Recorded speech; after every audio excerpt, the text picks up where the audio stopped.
Salepur block अंतर्गत कटरपा पंचायत स्थित जपगुद युक्त 3 महाविद्यालय नुआ और नव ओडिशा युव ओडिशा कार्यक्रम शनिवार महासमारोह उद्यापित हो जाइछि।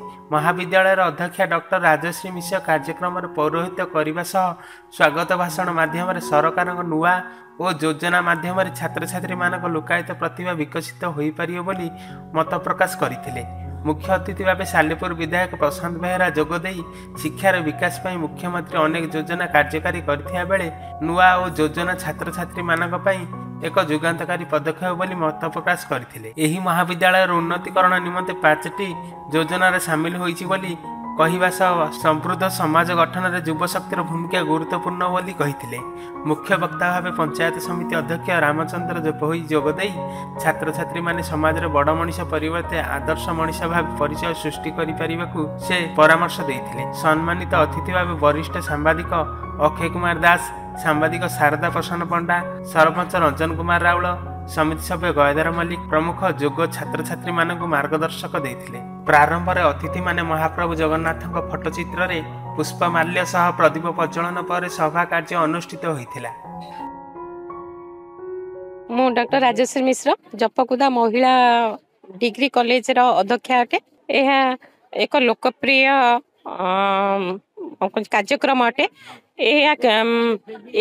माने कार्यक्रम माध्यम रे आम पिला मानकर सब प्रकार सामाजिक क्रीड़ा सांस्कृतिक सबु प्रकार लुकायित जो प्रतिभा थिला से माने तांकर परिस्फुटित करूचंती कार्यक्रम माध्यम रे। मो ना ईशा मिश्र, मु जपकुद वुमेन्स डिग्री कॉलेज रो +3 फाइनल ईयर स्टूडेंट। मुख्यमंत्री गोटे जुगांतकारी पदक्षेप जो थे कि क्रीड़ा सांस्कृतिक कार्यक्रम और कला उपर बहुत किसी कार्यक्रम अनुष्ठित होइछि और ए क्रीड़ा रो सांस्कृतिक कार्यक्रम रो पिला माननको किछि शिखिबा को मिलुछि।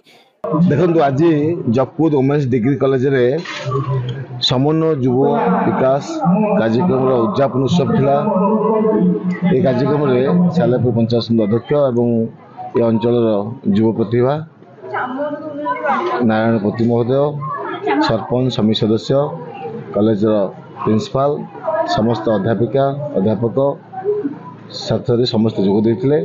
आप जानते माननीय मुख्यमंत्री आम समस्त प्रिय नवीन पट्टनायक अभिमुख उद्देश्य होची आम राज्यर समस्त कॉलेज किपरि भाव पिला माने भीतर लुकायित प्रतिभा आम क्रीड़ा संस्कृति समाज सेवा ताकि विकसित हम जो आम निर्वाचन में समस्त कॉलेज कार्यक्रम हो। आज जपकुद वुमेन्स डिग्री कॉलेज कार्यक्रम कराला पिला आग्रह उत्साह सहित सामिल होती क्रीड़ा क्षेत्र में संस्कृति क्षेत्र में समाज सेवा क्षेत्र जहाँ सब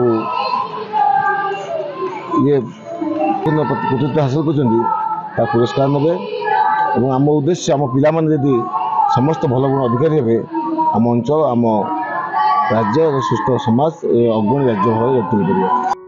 कटक जिलार महेश्वर बेहेरा रिपोर्ट, सत्यम टीवी।